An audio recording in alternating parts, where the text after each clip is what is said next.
Next lecture start करते हैं complex number का। और कंसेप्ट क्या है, standard locus in a argon plane, right.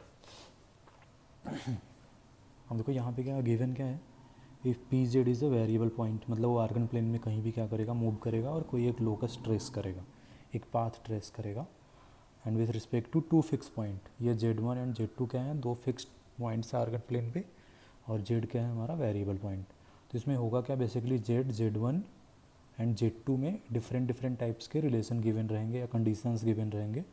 And according to that condition we have to find the on which path variable point P Z moves, correct है। तो हमें उस लोकस, बेसिकली जेड का locus क्या करना है, फाइंड करना है डिफरेंट कंडीशंस के साथ। क्लियर हुआ? ओके। तो इसमें फर्स्ट, अगर Z1 एंड Z2 बेटे कुछ इस तरीके से रिलेटेड है कि mod of Z minus Z1 is equal to mod of Z minus Z2, correct है। अब इसका मतलब समझते हैं क्या है। Z1 एंड Z2 क्या है, हमारे दो फिक्स पॉइंट है, राइट। और Z minus Z1, mod of Z minus Z1 basically क्या रिप्रेजेंट करता है, distance of Z1 from Z, and this is distance of Z2 from Z। इसका मतलब हुआ क्या बेटे, कि मूविंग पॉइंट से दो फिक्स पॉइंट का डिस्टेंस हमेशा क्या होना चाहिए, सेम होना चाहिए। तो देखो यहाँ पे अगर मैं आर्गन प्लेन पे ड्रॉ करूँ, तो यहाँ पे हमने ले लिया A Z1 and this is B Z2। हमें एक ऐसा पॉइंट चाहिए कि जिसका डिस्टेंस Z1 एंड Z2 से दोनों क्या हो, सेम होते हैं। एक पॉइंट तो बिल्कुल ऐसे मिड पे मिल जाएगा अपने को, करेक्ट है। ऐसा यहाँ भी अगर लिया, इधर लिया, इधर इधर, ये ऐसे पॉइंट हैं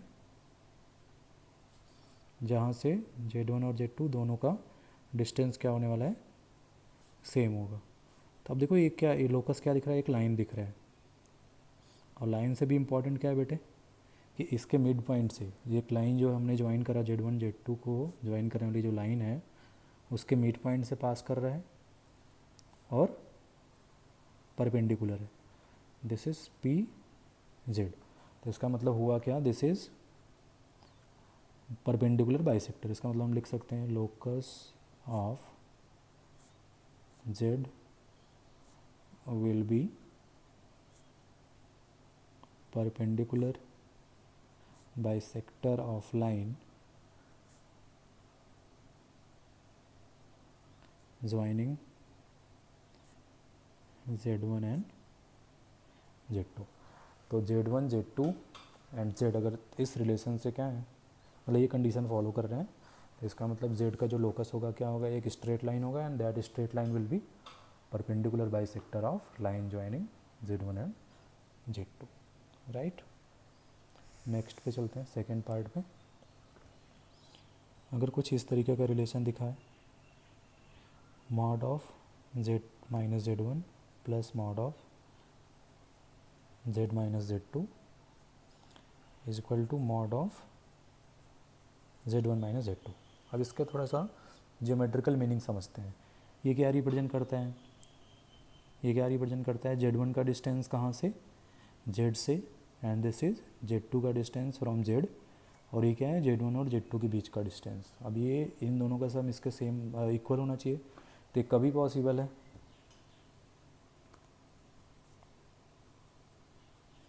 जब तुम्हारा यहाँ पे क्या हो Z1 and here it is B Z2, और यहाँ पे कोई पॉइंट रहे P Z।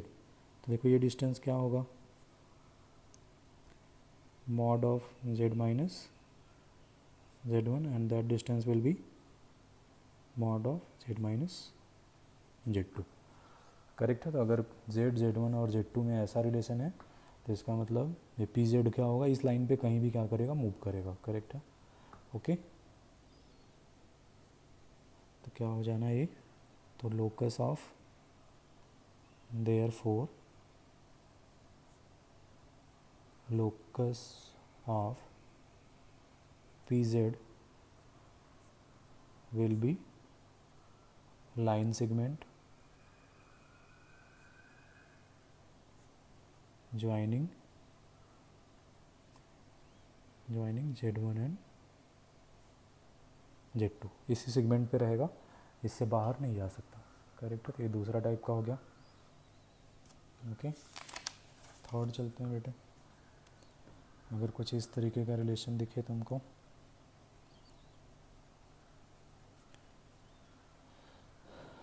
Mod of Z minus Z1 plus mod of Z minus Z2 is equal to constant. K क्या है? कांस्टेंट है।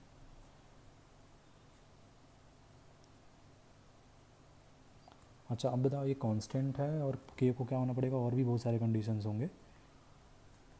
के should be greater than zero. Greater than zero तो लाजमी है, क्योंकि ये भी मॉडुलस है, ये भी मॉडुलस है, तो के को क्या होना है? ग्रेटर देन जीरो होना है। अच्छा, अब बताओ अगर इस के की value mod of Z1 minus Z2 के इक्वल हो गया, अगर इस के की value mod of Z1 minus Z2 के इक्वल हो गया, तो फिर तो ये कंडीशन आ जाएगा। करेक्ट है, फिर तो ये कंडीशन आ जाना है। क्लियर हुआ? ओके, तो इस कंडीशन के साथ तो फिर से जेड का लोकस क्या हो जाएगा? Line segment joining Z1 and Z2। But अगर यहाँ पे कंडीशंस तुमको ऐसे मिल रही है कि k is greater than mod of Z1 minus Z2, इस k की वैल्यू क्या आ रही है? Mod of Z1 minus Z2 से इक्वल आ जाएगा। तो थोड़ा समझना कि ऐसा एक कंसेप्ट हमने कर रखा है यहाँ पे। बताओ Z1 एंड Z2 क्या है? Z1 and Z2 to fix point है और Z क्या है? हमारा वेरिएबल पॉइंट। तो अब बताओ ये डिस्टेंस क्या है बेटे? दिस प्लस दिस, ये क्या है? Sum of distances of moving point from two fix point is always constant. Correct है, और उस कांस्टेंट की वैल्यू Z1 माइनस Z2 से क्या है? ग्रेटर है। तो ये तो डेफिनेशन है किसकी? इलिप्स की। ये किसका डेफिनेशन है? इलिप्स का। तो इलिप्स के लिए कंडीशन यही होना चाहिए कि k की वैल्यू क्या होनी चाहिए? Mod of Z1 minus Z2 से ग्रेटर होना चाहिए। तो कुछ ये ऐसा है, और Z1 Z2 हमारे दो फिक्स पॉइंट है, तो ये दोनों क्या हो जाएंगे? फोकस हो जाएगा। तो कुछ ये ऐसा है यहाँ पे, this is A Z1 B Z2 और यहाँ पे पॉइंट P है PZ। करेक्ट है, तो ये ऐसा एक क्या करेगा?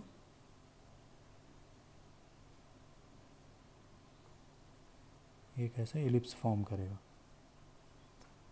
करेक्ट है, तो यहाँ पे लिख लेना हमको, लोकस ऑफ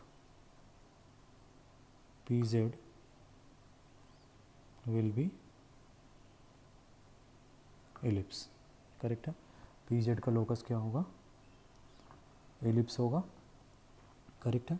अच्छा, अगर मान लो अब यहाँ से तुमको अगर इस टाइप का क्वेश्चन में इस टाइप का रिलेशन गिवन है, राइट, और पूछ लिया बेटे कि इसका क्या बताओ, आप इसेंट्रिसिटी बताओ। अगर ये इलिप्स को या ऐसे बोल देगा कि किसी कोनिक को रिप्रेजेंट कर रहा है, तो उस कोनिक का हमें क्या बताना है? इसेंट्रिसिटी बतानी है।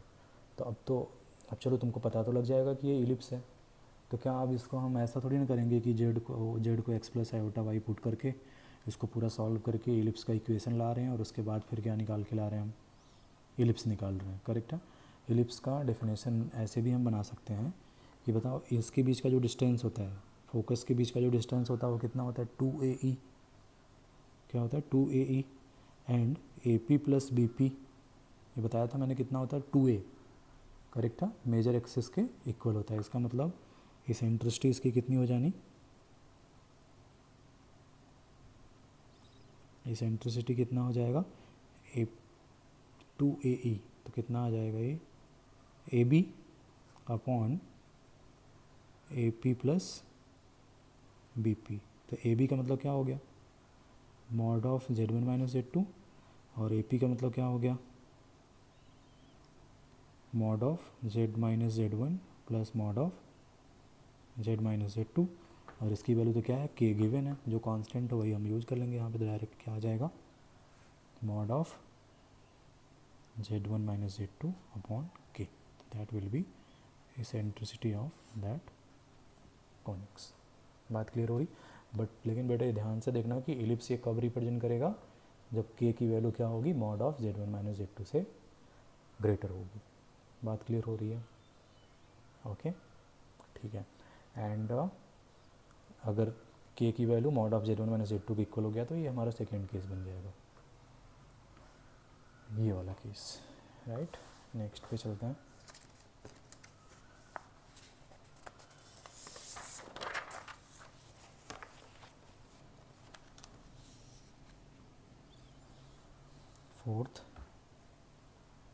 अगर कुछ इस तरीके का अपने को रिलेशन दिख जाए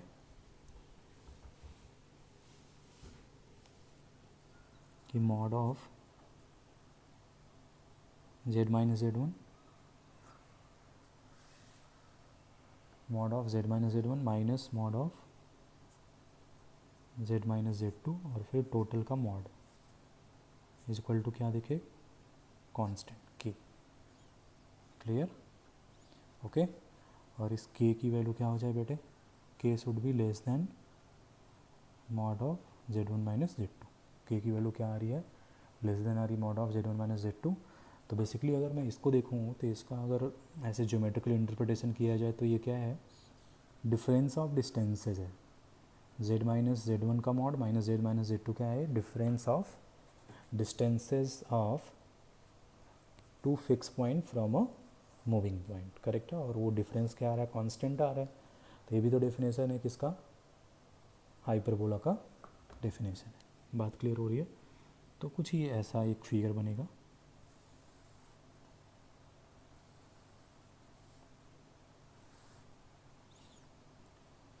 दिस इज ए z1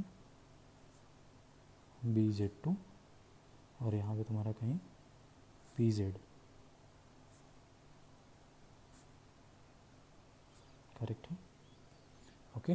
तो ये क्या बनाता है, यहाँ लिख लेना है, लोकस ऑफ z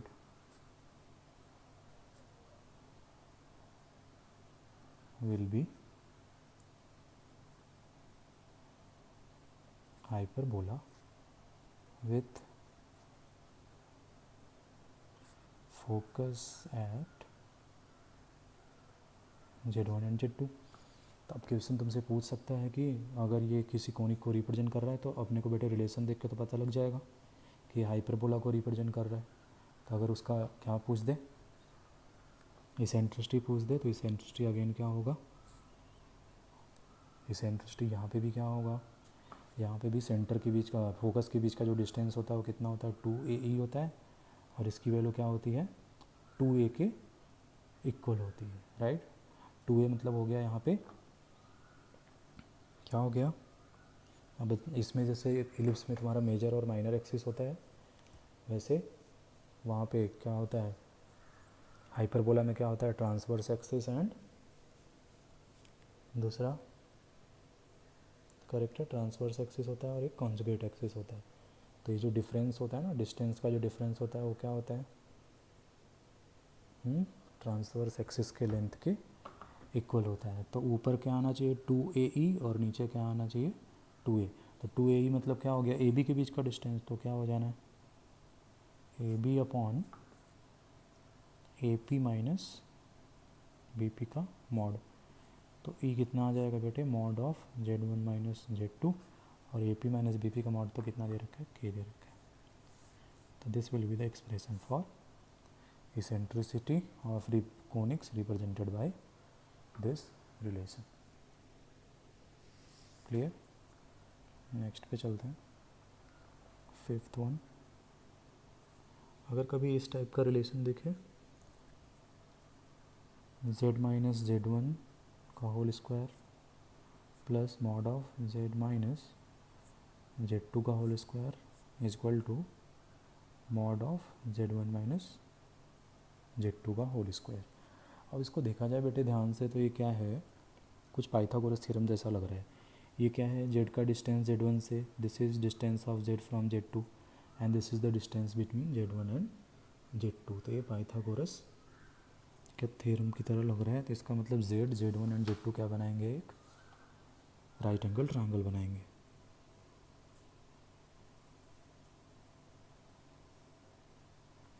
यहाँ पे तुम्हारा a z1 b z2 and this is p z।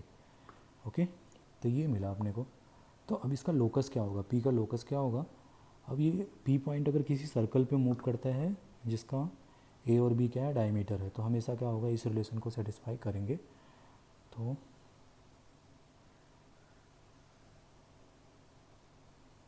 इसका मतलब हुआ locus of Z will be circle with Z1 and Z2 as its ends points of one of the diameter.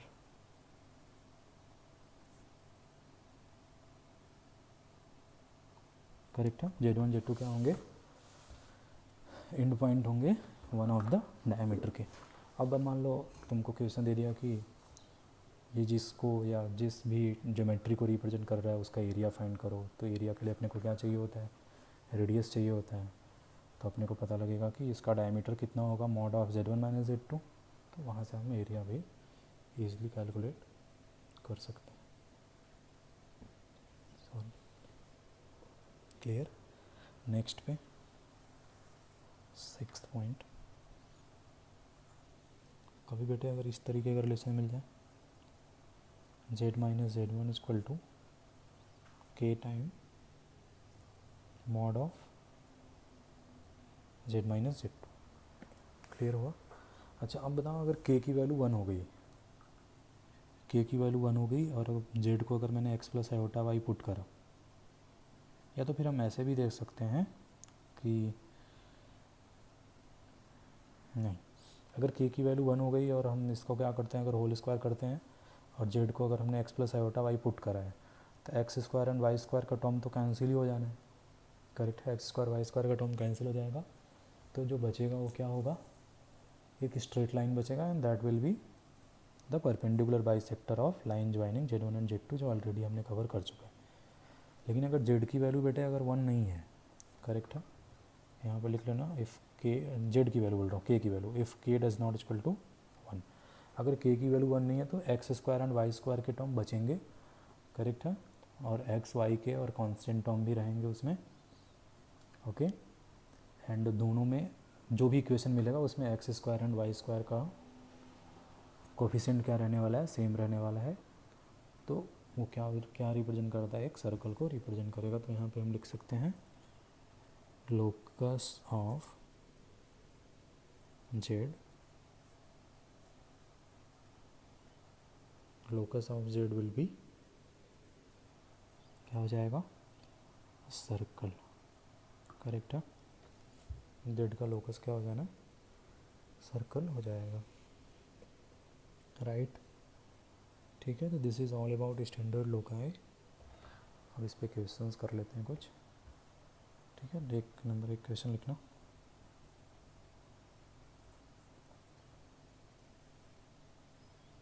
If z is equal to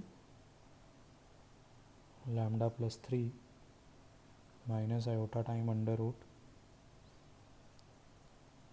5 minus lambda square, then what is the locus of z, then what is locus of z, correct है। अब बताओ जो अभी हमने पढ़ा बेटे standard लोगी, ऐसा तो कुछ नहीं है इसमें, तो ऐसे भी क्वेश्चंस को करने का मैंने तरीका बता रखा है कि हम x को क्या, z को क्या रख देते हैं, x plus iota Y, z को क्या रख दिया, x प्लस आयोटा वाई। अब now by equality of complex number, तो x की वैल्यू कितनी आ जाएगी, लैम्डा प्लस 3, एंड y की वैल्यू कितनी आ जाएगी, under root of 5 minus lambda square. अब बताओ under root is always positive और उसके सामने नेगेटिव लग रखा है, इसका मतलब y हमेशा क्या होने वाला है, लेस देन 0, मतलब जो भी एक कर्व बनेगा वो हमेशा क्या होगा, x एक्सिस के नीचे ही होगा, राइट।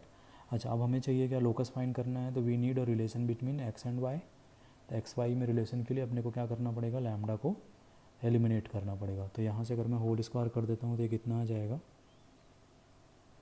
वाई स्क्वायर की वैल्यू कितनी आ रही है, 5 minus lambda square, this is equation number 1।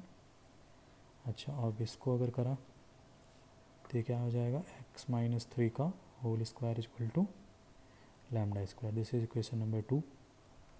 अब 1 एंड 2 को यूज करके हम क्या कर सकते हैं, लैम्डा स्क्वायर को एलिमिनेट कर सकते हैं। तो क्या आ जाना है, x माइनस 3 का होल स्क्वायर, यहाँ पे लैम्डा स्क्वायर की वैल्यू कितनी आ जानी बेटे,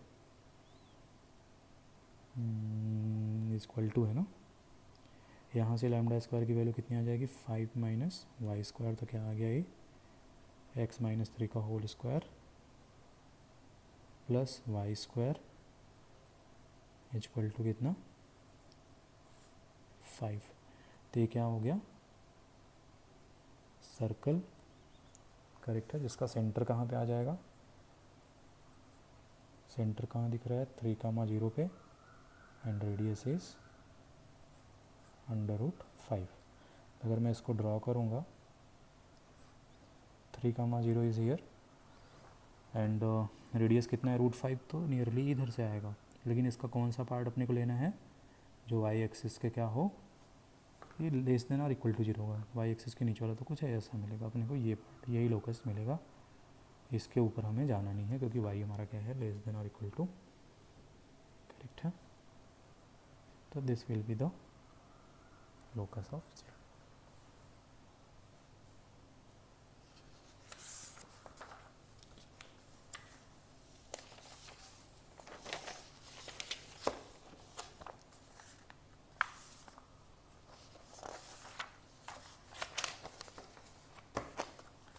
नेक्स्ट क्वेश्चन करते हैं।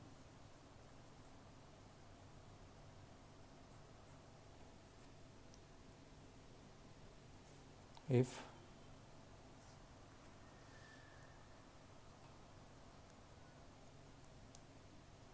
mod of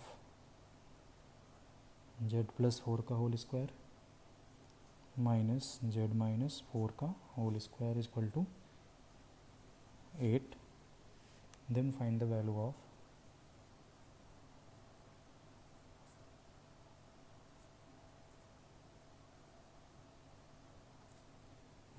real part of z। Real part of z की वैल्यू फाइंड करनी है। अब तो जो टॉपिक अपडेट किया उससे कोई इसका रिलेशन नहीं है, इसके लिए हमने प्रीवियस लेक्चर्स में बता रखे हैं तुम लोगों को प्रॉपर्टीज़ ऑफ मॉडुलस में, कि अगर कभी ऐसे दिखे कि mod of z1 plus z2 का होल स्क्वायर, तो इसकी वैल्यू कितनी होती है बेटे, mod of z1 square plus mod of z2 square plus क्या होता है 2 time of real part of z1 into z2 बार। इसका एक और बड़ा इम्पॉर्टेंट फार्मूला था, लिखवा रखा है मैंने, z1 square plus z2 square plus 2 mod of z1 mod of z2 cos θ1 minus θ2। ये भी एक फार्मूला, लेकिन यहाँ पे हालांकि यूज ये वाला होगा, लेकिन ये भी एक बड़ा इंपॉर्टेंट फार्मूला है इसकी मैक्स वैल्यू और मीन वैल्यू निकालने के लिए। मैक्स कब मिलेगा, जब θ1 एंड θ2 क्या हो जाएगा 0 हो जाएगा, θ1 माइनस θ2, इसका मतलब दोनों कॉम्प्लेक्स नंबर का आर्गूमेंट क्या होना चाहिए सेम होना चाहिए, उस केस में मैक्स वैल्यू मिलेगी। और अगर मिनिमम कब आएगा, जब इसकी वैल्यू क्या हो जाए पाई, पाई का मतलब बिल्कुल ही क्या हो जाएंगे अपोजिट हो जाएंगे, करेक्ट है, ओके ठीक है। और यहीं पे हमने एक और फार्मूला डिस्कस करा था उस टाइम पे कि mod of z1 minus z2 का होल स्क्वायर क्या हो जाता है, mod of z1 square plus mod of z2 square minus 2 time of real part of z1 into z2 bar. Otherwise अगर ये दूसरा फार्मूला लिखना है तो बीच में क्या आ जाना है माइनस आ जाना है। तब अपने क्वेश्चन पे आ जाते हैं बेटे, क्वेश्चन क्या है z प्लस 4 का whole square plus mod of minus है ना बीच में होल स्क्वायर इक्वल टू 8। तो अगर इसको ओपन करेंगे तो क्या मिलेगा, mod of z square plus mod of 4 square plus 2 time of real part of z into 4 prime minus mod z square plus mod 4 square minus 2 time of real part of z into 4 prime equal to कितना 8। तब बताओ ये this and this will get cancel, 4 का conjugate तो बेटा कितना होता है 4 ही होता है, तो 4 तो बाहर आ जाएगा, तो ये कितना आ रहा है 8 time of real part of z। यहाँ पे भी ये माइनस माइनस क्या हो जाएगा प्लस, तो 8 time of real part of z equal to कितना 8। तो रियल पार्ट ऑफ z की वैल्यू कितनी आ गई हाफ। तो this will be the answer. Clear? कि नेक्स्ट क्वेश्चन कर लेते हैं. Find the greatest and least value. Find the greatest and least value of mod of z1 plus z2 if z1 is equal to 24 plus 7 iota and mod of z2 is equal to 6. Correct है. Mod of z2 की value कितनी दे रखी है 6. तो हमें क्या करना है z1 plus mod of z1 plus z2 की greatest and least value find करनी है. तो ये क्वेश्चन तो हो गया हमारा ट्रायंगुलर इनइक्वालिटी का. ओके तो देखते हैं बेटे यहाँ पे mod of z1 plus z2 की मैक्स वैल्यू किसके इक्वल होगी mod of z1 plus mod of z2.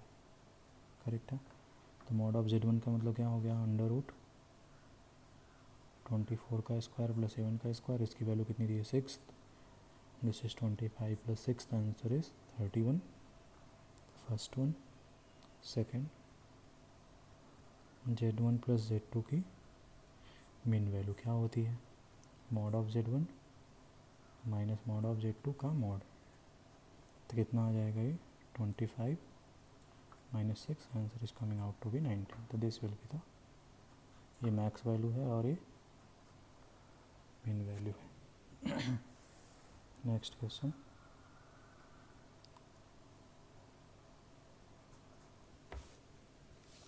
Identify the locus of z. Identify the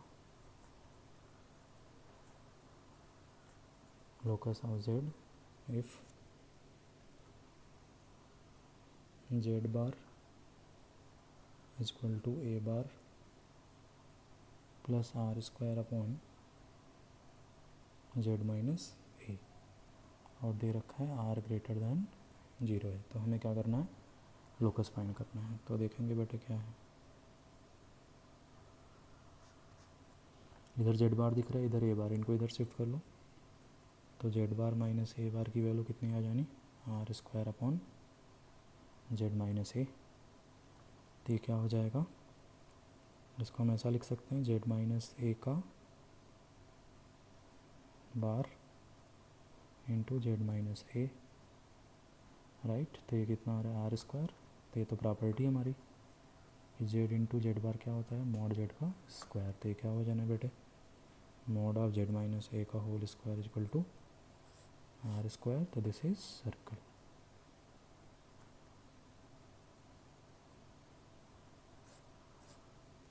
correct. ये क्या है एक सर्कल है. नेक्स्ट चलते हैं.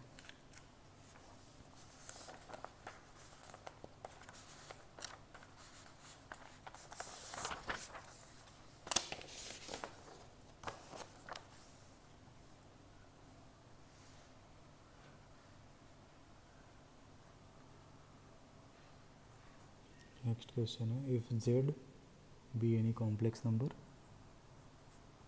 If z be any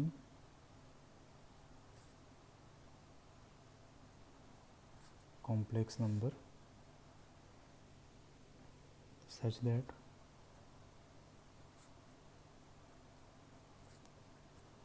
mod of 3z minus 2 plus mod of 3z plus 2 is equal to 4. Then identify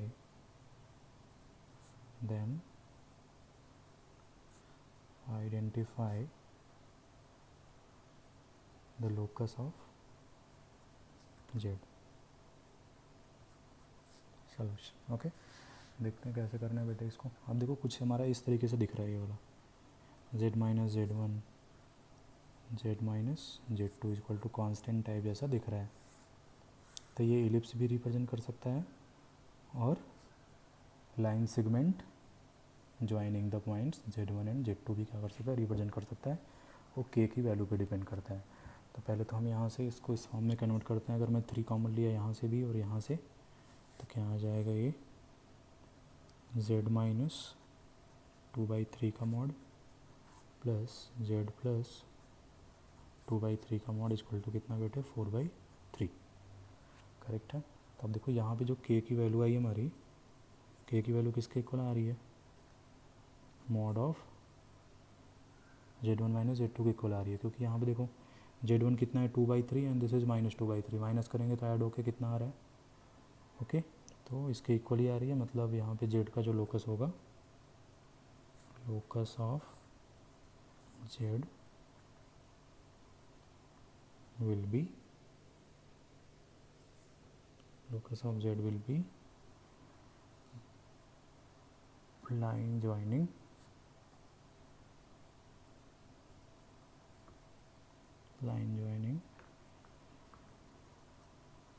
2/3 comma 0 and minus 2/3 comma 0. That will be the answer.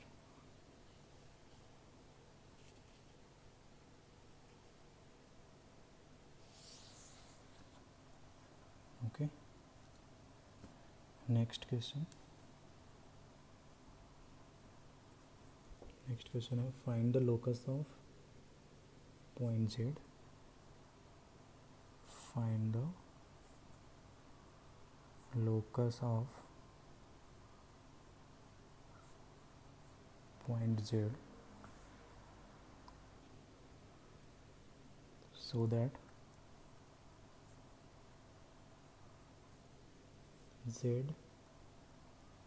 comma iota and iota Z are collinear.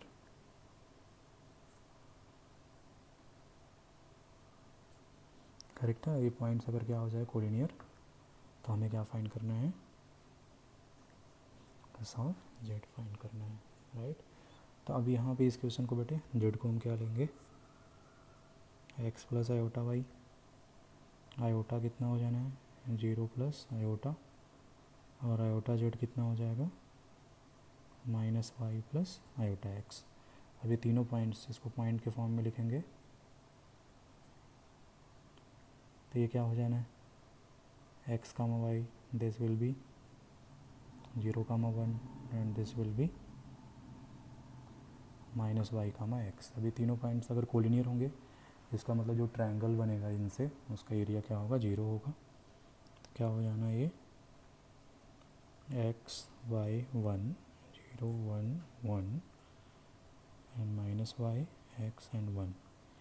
इस determinant की value कितनी आएगी 0 आएगी। तो कितना आ रहा है ये x इंटू